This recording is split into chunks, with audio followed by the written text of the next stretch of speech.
حمل تا به امروز بیش از 1000 نفر کشته و زخمی شده به اثر حادثات ترافیکی. آیا خبر دارید؟ اینها از اثر چیست؟ اینها را چی کسی میکند؟ آیا اینها امریکا بمبار کرده؟ اینها اسرائیل بمبار کرده؟ این هم کار دشمن هست.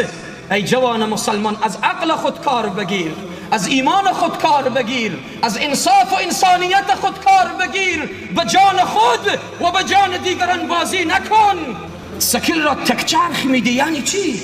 او چین و فلان کشور و فلان کشور سکل را به ما جور کرده، موتر را جور کرده آورده و ما هم پول و سرمایه خود را بالایش دادیم تا تو تکچرخ بدی، تا تو مزاحمت کنی برای دیگران، تا تو میله و تفریح دیگران را اخلال کنی.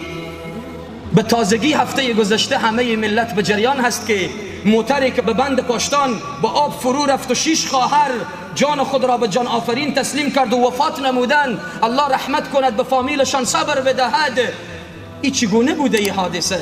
وقتی جریان پرسان میکنین 2 جوان سکیلر پیش روی این موتر تکچرخ دادن. تکچرخ یعنی چی؟ به خدای تکچرخ و تز رفتن و اینها هنر نیست. اینها بیبندوباری و جهالت و بیعقلی و نادانی هست. والدین باید اولادهای خود را متوجه بسازند. ای جوان مسلمان، هنر این است که تو هم سکیل جور کنی، این است که تو به جان خود و به جان دیگران رحم نمی کنی. الله از تو پرسان می کند. در روز قیامت الله از تو پرسان می کند. سکیلی که زیر پای توست، موتری که زیر پای توست، اونها امانت است. چند روزی دست ما و شما هست. الله می پرسد، از جوانی ما می پرسد، از مال ما می پرسد، از وقت ما می پرسد.